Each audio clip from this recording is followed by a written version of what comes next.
Worst thing I've seen was someone turning up about half an hour late. I'm a bit funny about timekeeping, so I think if people are late, that's a bit of an issue. And just turning up with a huge portfolio of stuff, wireframes, 100 pages plus, that wasn't really relevant. And also, actually, sorry, I thought of something else where someone has passed off a load of work as their own. Maybe it was group work or something they did at university, and when asked to talk through it, they weren't able to really tell me anything about it because they hadn't put it together.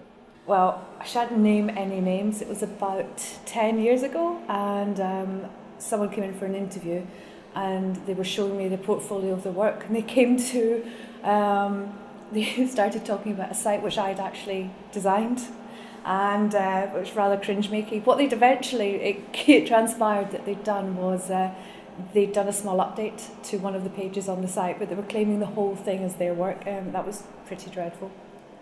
Well, the worst thing was in a second interview where we used to expect our candidates to come along with a presentation prepared.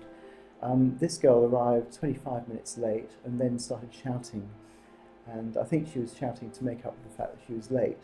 But at the end of the interview I said, well, the first thing I wrote down in my notes here was that you were shouting. Why is she shouting at me? And she was very apologetic about that. But let's just say it was a bad start.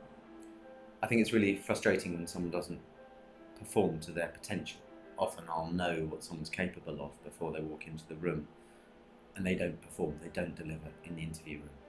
And if there's to be a point in that interview process, then it's got to be for them to show how they perform under pressure. The humdinger for me is definitely when I'm shown work or talked through work and given lots of excuses as to why it wasn't researched with end users or the people who will be using the product or service. People whose skills don't match their CVs and their portfolio. Portfolios that are too good to be true, and it bears out in the interview.